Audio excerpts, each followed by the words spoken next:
Hello,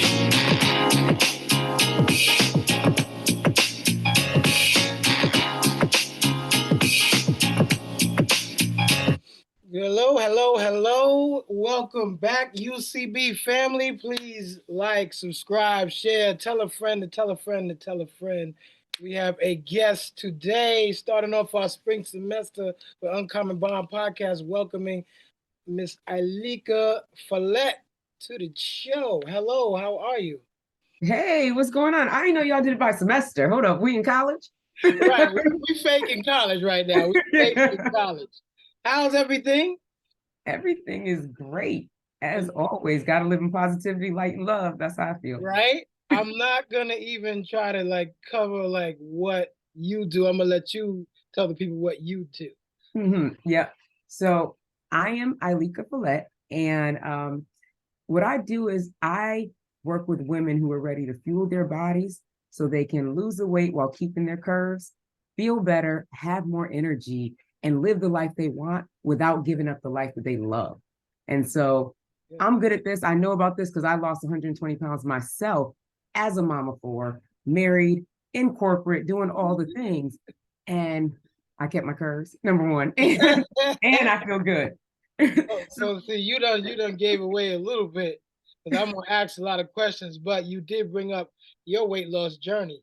So what was the triggering factor that made you say, I want to do that? Mm-hmm. For me, there was several things, right? I mean, I've been on a diet since I was 8. So I was 8 years old when I started my first diet, right? Really? And I was, yeah. 8 years old. Wow. 8 years old, taken to the nutritionist. I had to write down everything I ate. I remember they gave me this, it was like a pad of papers, and each paper had like breakfast, lunch, dinner, and little squares, looked like an Excel spreadsheet. And I had to write in all of my food that I ate, right? And so from there, basically I just continued to gain weight because you don't put an 8-year-old on a diet where they can write down everything they eat while everybody else eating ice cream. I'm supposed to be eating, carrots and carrots or celery and peanut butter. Like that's not gonna work, Not normal. So it just grew, and I've been on every diet known to man. I did everything. Like I don't think there's a diet somebody can name that I didn't try, right? And then after I had my fourth, our only daughter, Gabrielle, your goddaughter, shout out, your goddaughter. After I had her, it just something shifted for me because in my mind I thought, the boys they got my husband. He's an adonis, right? So he wakes up with a 6-pack, right? He was born with a 6-pack, and he swears like, "Oh man, I gotta get back on it." Get back on what? Anyway, so he was born with a 6-pack, right? So I felt like they had him to like model, right? But then when she was born, I was like, I'm the mirror. Right, exactly. Because, she looks just like me. So she's my baby. Like I look at her as, oh, shoot. So at that point, I knew I needed to start something. And so I started to exercise pretty much like 8 weeks after she was born. But I didn't stick to it, right? I was looking for an excuse to not do it. So I would get up at like 7 a.m. I'd start working out, and then somebody would be like, oh, you're going to wake somebody up if you work out. I'm like, oh, I guess I can't work out. Like I'm looking for a reason not to, right? Right. And then a couple years later, so clearly I didn't stick to it. And then when she was almost 2, I think it was for like her 18-month appointment, maybe 2-year-old appointment. Right. And we went to the doctor, and the doctor started saying things like she was ranging high on her weight. And I'm like, ranging high? Yeah, she's in the 85th or 90th percentile or something like that. And I'm like, she's not even a big baby. Right. And I had this, and they wanted to like give me guidance on what to feed her now. And I was like, triggered. Yeah, whole trigger. Because I remember sitting in the doctor's office while they told my mother that I needed to lose weight. And it was done in front of my sisters. So they're laughing. And, so it was a whole thing. And I was like, this ain't happening. This route. Yeah, we're not doing that. Right. So I was like, I knew I needed to change something. And there were a few other things that happened right after. And I was just like, something's got to change. So I got back in it. And really I started exercising first. Right. Then I started cutting down, like looking at what I was eating and just making better choices. That was the first thing. Okay. And then after that, I found keto and low carb, and I just stuck to it. I had a goal. I knew that this time it was different. So if you were to break down keto in layman's terms, because Mhm. there's so many myths and rumors and what Right. is keto in a nutshell? Yeah. Well, let somebody tell it it's just, eating bacon and cheese as a casserole, right? Right, And just right. go, Just right? wrap the meat And up and just eat that. right, exactly. And I always tell folks, I'm like, when I lost the 120 pounds, I didn't even eat, I barely ate dairy, and I didn't eat pork, and I didn't eat beef. It Mm, just wasn't a part of me. I had been, for years conditioned to think that those things didn't digest well in my body. So, okay. and I know at the time beef didn't. I realized it's because I was eating corn-fed beef, and Mm, what it was is corn didn't digest well in my body. So, okay. so beef that eats corn, cows that eat corn, isn't going to digest well. Right. So I didn't eat pork or beef. I barely ate dairy. Like sometimes I would have cheese, but no milk, no ice cream, none of that stuff. And Okay. really it was just, when we think about keto or low carb eating, I always like to put it in layman's terms as you eat what walks on the ground, comes from the ground, and the sea. Mm, And when we do it like that, and also, so when we do it like that, we look at it as we get to be gluten free, right? So no bread, no potatoes. Even though potatoes come from the ground, I still say we kind of stay away from, because it's not really adding a bunch of nutritional value unless you're doing like a sweet potato. right. Um, and then we really stay fairly low carbs. Our carbs come from vegetables. So, and eating clean. So if someone's like, "Oh, you know what? I was at the store the other day, and girl, I found this thing that said keto, so I got it." Because I was like, "Ooh, I've been missing oatmeal, and they had keto oatmeal. I'm about to get it, right?" And I'm like, "Nah, That's no, not how it that's goes. not the move. That's not the move. You got to turn it around. Look at the nutritional label, and you will see that 90% of the time they put a bunch of crap in there. So I usually don't eat anything from the store that says keto. Like, the things I eat are going to be things that are going to give me fuel. It's going to nourish my body. I'm going to feel good. And So I it also, eliminates starches. it's, yeah, you're eliminating starches that don't align with you. But yeah, for the most part, you're eliminating starches. You're trying to keep your carbs under a certain amount. And everybody's number is different. So Right. that's why, like, you got to get your own specific calculation board. Because what happens is people will be like, "Oh, I'm going to do keto. I'm supposed to eat 75% fat and 20% protein and 5% carbs." And it's like, that's not everybody's number. Especially if you're a woman over 40, Right. it's completely different. And so we gotta get to know what that is for us, so we can actually be eating the things that are going to allow our bodies to fuel in the right way. Feel better, have more energy, and actually lose some weight. Like, people are sick of holding on to that excess weight and having bad knees. You Right. know, Right. like, I'm Right. tired of it, right? So you lost how many pounds at this point? 120, 120 120. pounds. Yeah. Wow. Is that And I enough? mean, you remember me walking around before. Still a beautiful woman at that But time, at that size, but now you feel bad better. knees. Yep. But I mean, bad bad knees knees. back then. Now you mentioned being corporate. You Mhm. are no longer in Yeah. the rat race, as I should say. Right. Hmm. What made you decide to leave corporate America and what are you doing now? Yeah. So it's funny. Like, I was in corporate forever, right? Right. I got a master's degree in industrial engineering. So I was that person that was definitely about to be like COO of a company, not Right. CEO. I didn't want that. I wanted Right. COO. I could manage the operations. So you couldn't tell me anything, right? Love process improvement, productivity improvement, mindset, all of those things. Okay. And so that's what I was doing. And I went to different companies. Like, I was at Fortune 100 company, and then went to a small company to try and really see how I could elevate them. And I was loving what I was doing. Right. And I was coaching too. I was doing executive coaching, Okay. uh, along with like improving some of their operations. Right. So that was my role. And then when there was a change in political office, um, basically the company was not winning contracts anymore. And so they laid off half of their workforce.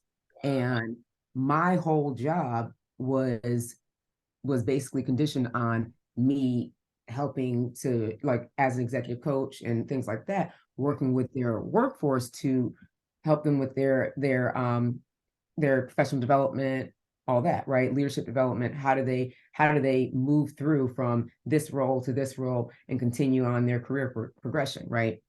And so in that role, it was like, well, if we don't have any consultants, we don't need somebody to help them grow, right? We don't have people. So they laid me off, and I was like, okay. And at the time, I was thinking, all right, let me find another job, because I never saw myself as an entrepreneur. I thought, I'm gonna just go back to work. I'm gonna get another job. Right.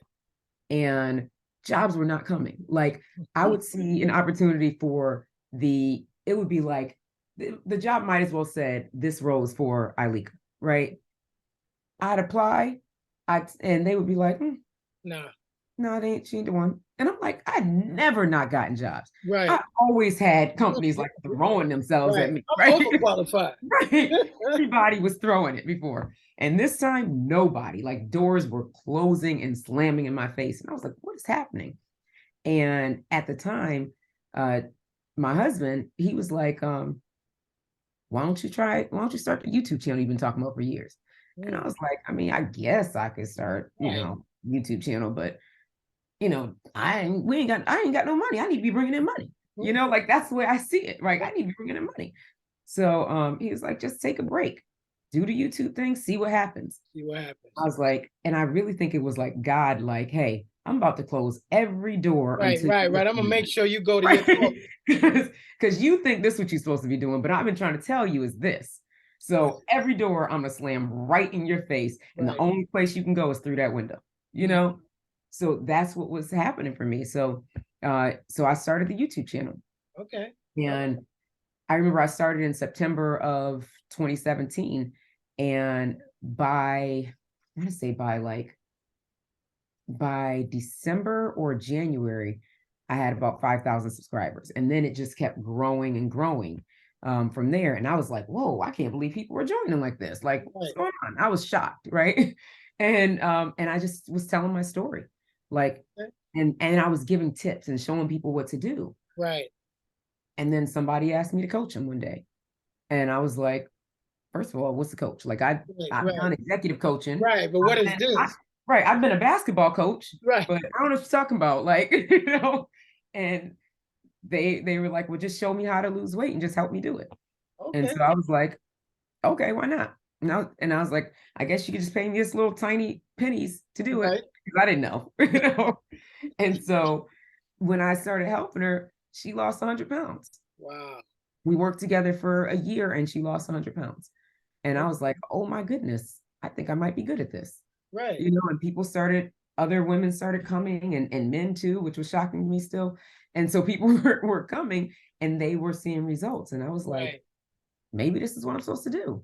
And so I just never looked back at corporate, except for, little contract work as an executive coach. Because, when the coins come in, you take the coins. You get them coins. You take the coins, right? So literally you are coaching people through their weight loss journey. Right. Via keto, I'm assuming, and fitness. Yeah, I'm a personal trainer. So I have a personal training certification, keto certification, and I'm also a mindset coach. Wow. So yeah, and I've got mindset certification, NLP, Master Practitioner Mindset certification. Okay. So through those three things, what I've done is I've created a program that helps women lose the weight and keep it off for good. Because what I notice is that, and you can look on I bet anybody who like scrolls their Instagram, you'll look and see someone who was like this, they lost weight, they showed their before and after pictures, they were real proud, maybe even started, helping other people. Right. And slowly just began gaining the weight back. And some gained all of it back. Right. And I was on my way to doing that. I remember 2018, I picked up some weight, and I was like, oh shoot, can't be gaining weight. What's going on here? Right. I was like, this is crazy. Right. My coach gained weight. Yeah, right. So I was like, let me, I had to turn it around. And that's when I realized that mindset was the biggest thing. Okay. And at the time, I didn't understand exactly what that meant, but I knew that I didn't know what I needed to know. Right. So I started to incorporate small things that anybody can do, which is like find your why. What's your reason for this? Why is this important for you? That's important. You know, because, and you got to find the true why, not just the, right. oh, I'm I going want to to my look cousin's good. wedding. Right, exactly. I'm going to my cousin's wedding or whatever. Because right. it could be I want to look good, but it needs to be I want to look good because of this, this, and this. You know, like it's got to be deep because it's got to be a strong enough why that's going to keep you going, right? So I understood that. And I understood like, what are your triggers, like finding your triggers. But what I didn't understand is that no matter what your why is and what your trigger is, those strong whys and triggers and understanding those triggers will get you to your goal.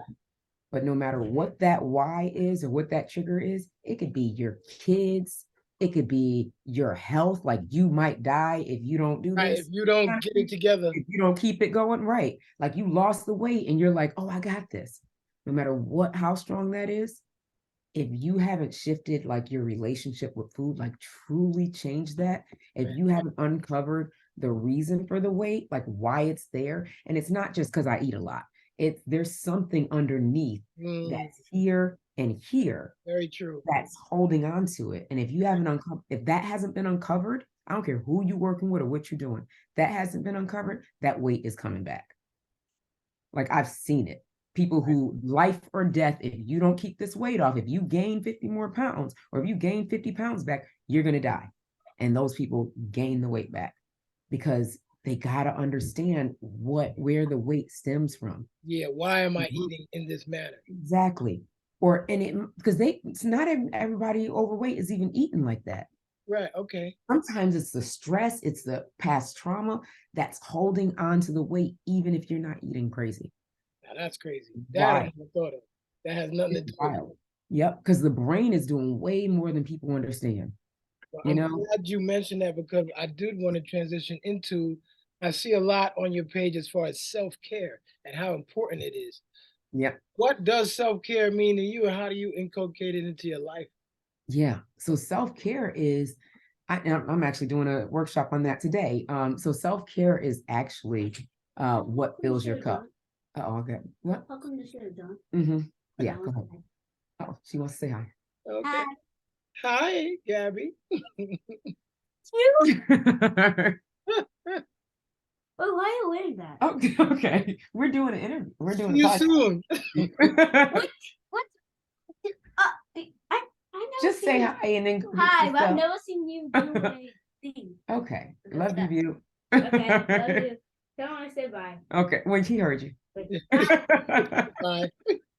And so did everybody else. Right. So like we said, Uncle Steph is my daughter's godfather. So she was excited to see her godfather. What are you doing there? Middle of the podcast. And I will tell you that happens to me sometimes when I'm in a meeting or a call. Oh, she's telling me. Steph, you forgot your sneakers here. Okay. Wow. Okay. I'm definitely going to come pick those up. Thank you. That was so needed right now. So nice. All right. I say keep this in. Anyways. I'm going to keep it in. Bottom shelf leaves his shoes at other people's houses. So what is so we talk about what is self-care. So self-care is what fills your cup. So it's like when you're in a space where you need energy, right? You're in a space where you're tired down, whatever it is, right? What is going to fill your cup? And it's something you can incorporate every day. There's things like we've been told for years that self-care is like, oh, get a facial, massage, exfoliate, blah, blah, blah, right? Right. Some people, that is self-care, but that ain't self-care for all of us. Right. Like I can get massages all day and still be tired as I don't know what afterwards. True. Because the massage is not self-care for me. It's necessary because I lift heavy weights, right? So it's necessary. It is not, but it doesn't feel like self-care for me. So self-care, everybody needs to identify for themselves what it is because it's based on what fills you up. And so for me, that ends up being usually like the time with the kids, our drive to school every day. Okay. It's only like 5 minutes, right? That drive, it just them telling me stories about what's happening in school and, why Joey did this and, whatever, right? So that fills me up because seeing my kids happy fills my cup, right? The other thing is when I'm coaching someone and they have a transformation, or and they've had a breakthrough and I get to see that breakthrough happen. Right. It's right. And then the other thing is another thing for self-care for me is when I'm live, like when I go live on YouTube and things like that, I'm like, yes. And it's like I'm like on a high afterwards for a while. So Right. like those things are really, really big for me. And then there's other things like meditation that gives me, I work with for like inner peace and things like that, journaling. So there's things you can do every day depending on you and what works for you and what fills your cup. But don't just assume that what fills somebody else's cup is going to fill yours. Right. Right. You Because it's know? not always, like you're saying, activities that just for you. Like it Yeah. might be what fills your cup is being around others, like Mhm. being around your loved ones. But Yeah. sometimes we confuse one with the other. Yeah, exactly. So, Yep. And the thing is, what a lot of people don't understand is when it comes to this journey of improving our health, right? There's three things that when I talk about the fuel, there's three things, right? And they have to happen together. Otherwise, frankly, you're gonna be tired, drained, and just done, right? It's gonna feel like work. So it's nutrition, movement, and self-care. When we bring all three together, it's gold. That's where success lives. When you have two without the third, you're tired. nutrition, movement, and self-care. Mm-hmm. Yeah. Okay. So what I'm putting into my body wise and mentally, right? That's Mhm. nutrition. Then self-care and movement. So movement is what? Exercise, dancing. Yeah. Yeah. Moving your body. Because see, here's the thing, right? If I'm sitting here, if I'm getting nutrition, I'm on it, right? I'm eating exactly right, perfectly. And Right. I'm getting myself caring. Every day I'm meditating, I'm journaling, I'm doing all the things. But then when it comes to movement, I'm just kind of at my computer all day long, just here with it. And then I get up and I go sit on the couch and watch, I don't know, Real Housewives or something. I Right. haven't seen Real Housewives. I have no clue. Is it wait, is it called Real Housewives or is that the Real Desperate Housewives? Housewives, I believe, yeah. I just confused it with Desperate Housewives. But remember Desperate Housewives? I Yes, used to I do do that recall that name. too. But anyway, so if that's what you're doing, then there's no real movement. And your body and our bodies want to move. So it's like if you don't move it, you lose it. And so Right. what does that mean? That means every time you stand up, you start hearing cracks. Mm-hmm. You Yeah. start to like your feet bother you when you walk, like all Yeah. of these different things. Your body is telling you, shit, get up. Right. Man, Do shut something. up. You need to move. Yeah. Right. And like we aren't meant to sit around all day.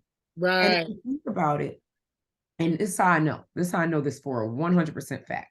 And this is beyond just the women I coach and all that stuff, right? And the 5 men that I've coached, because I haven't coached a lot of men. It's mostly women, right?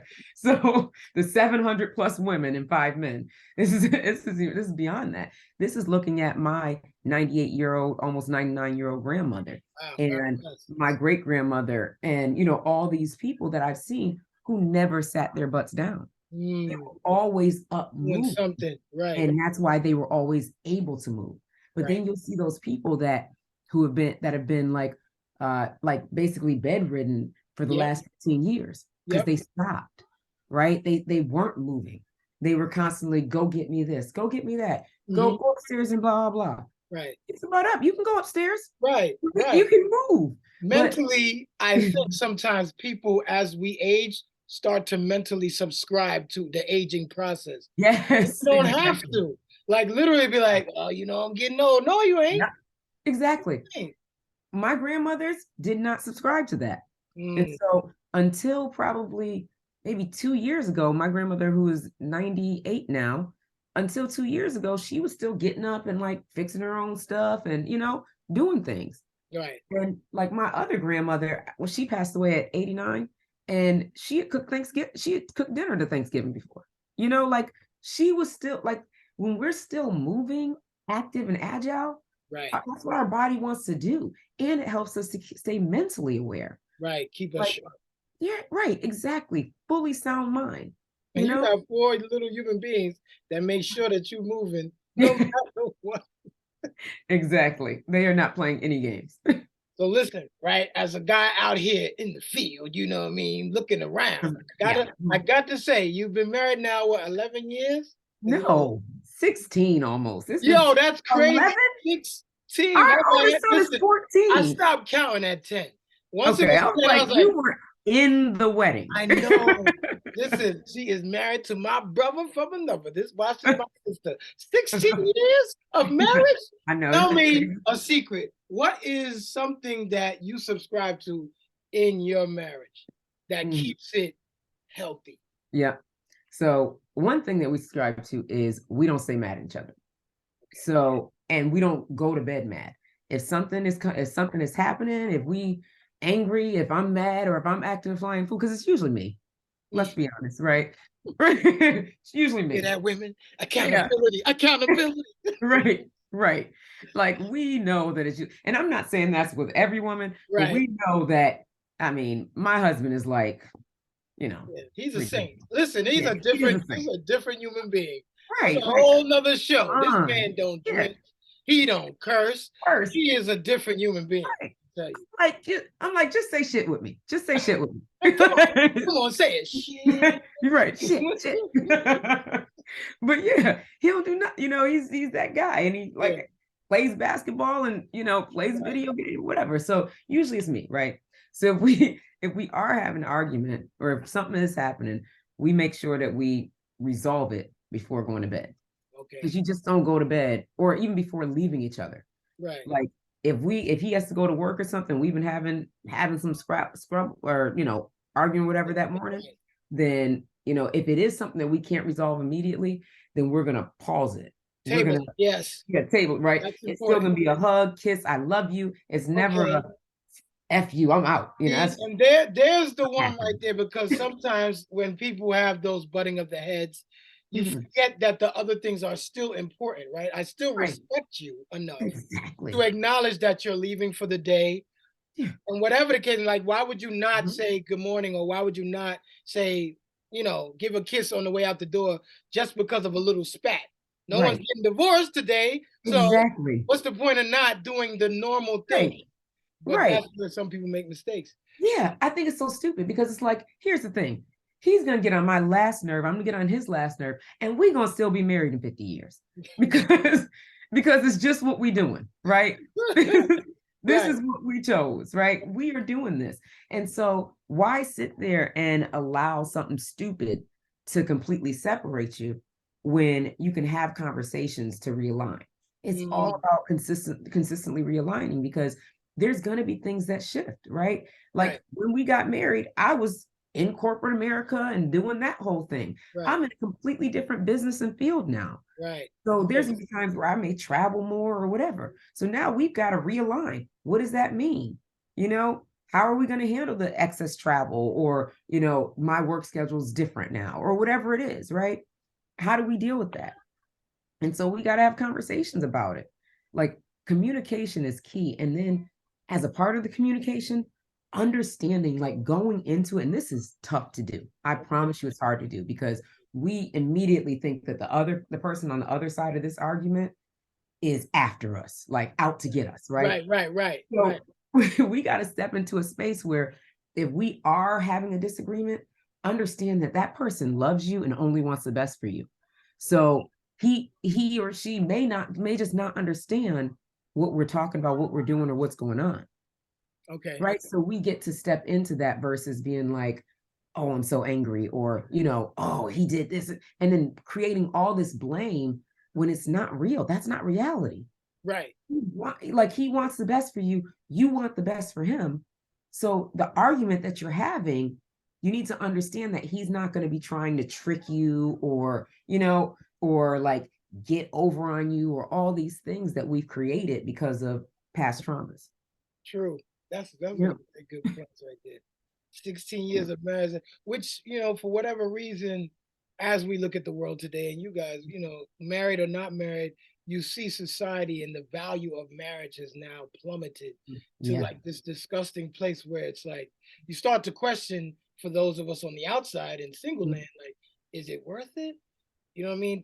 Should I do this? Like, because divorce is not supposed to be the end game. Yeah, right. But the numbers say, especially during the pandemic, it was phenomenal. Like how many people didn't could know how to not be together. really, because you didn't know what you were married to until you were trapped in the house with Right. that person for With upkeep yourself. amount of hours. Then it was like, wait a minute, I don't Right. want this.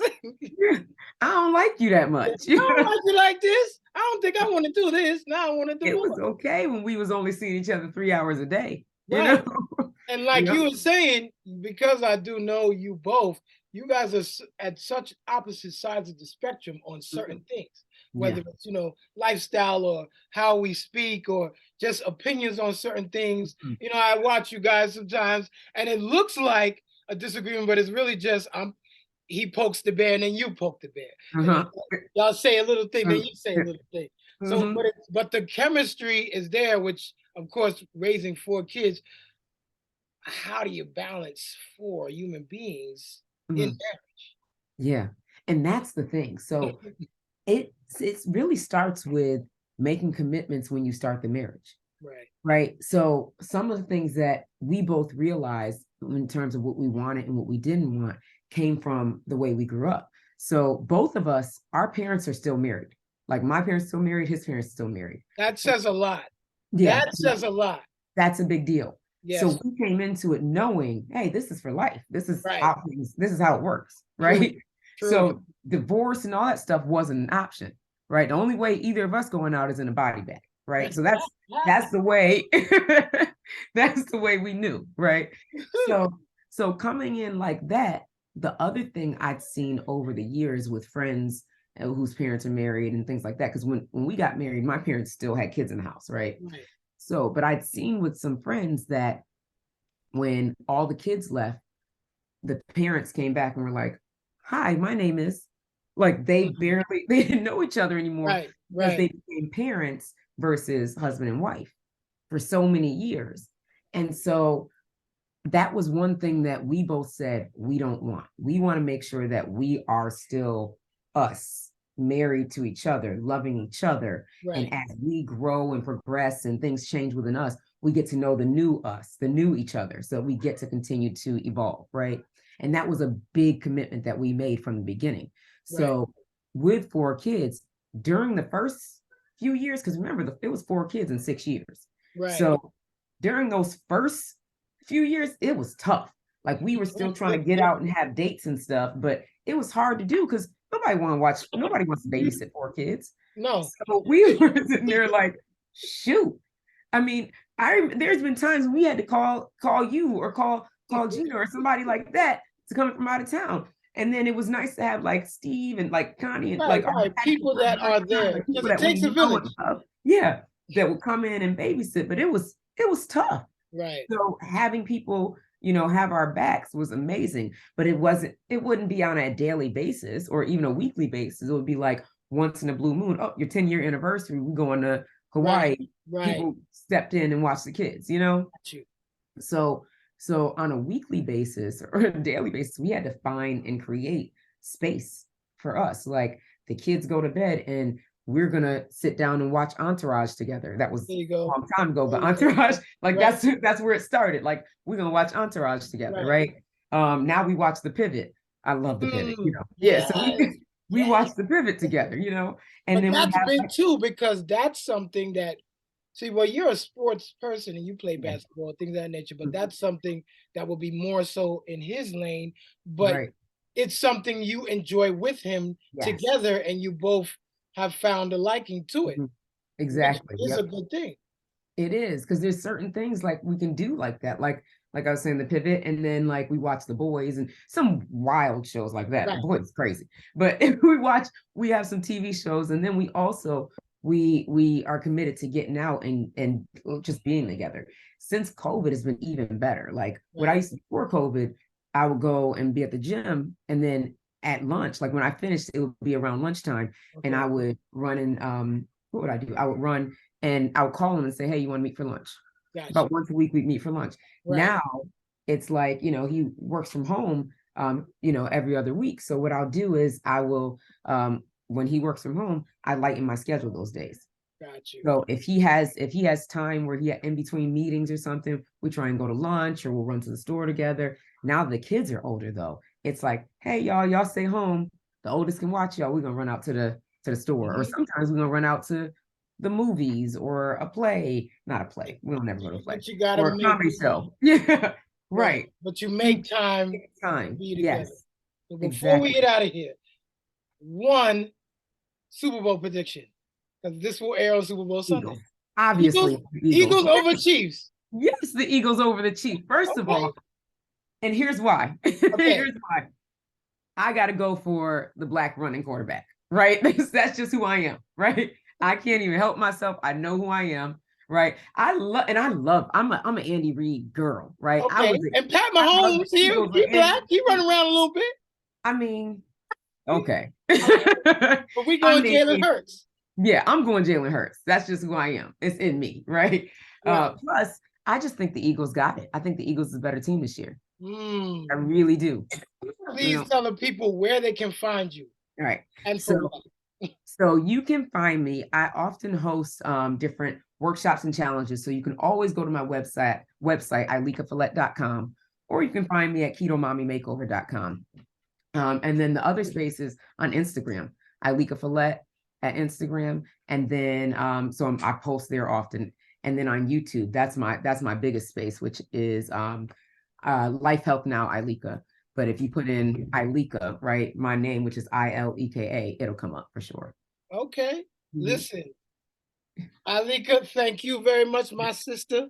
Yes. Queen Ileka, OGQ in the building. UCB, Uncommon Bond. We out of here till next time. Till next time, tell a friend. Tell a friend. Take care of yourself. Take care of your mate. If you don't have a mate, keep taking care of yourself till you get a mate. Tell a friend. Tell a friend. Peace. We out of here. This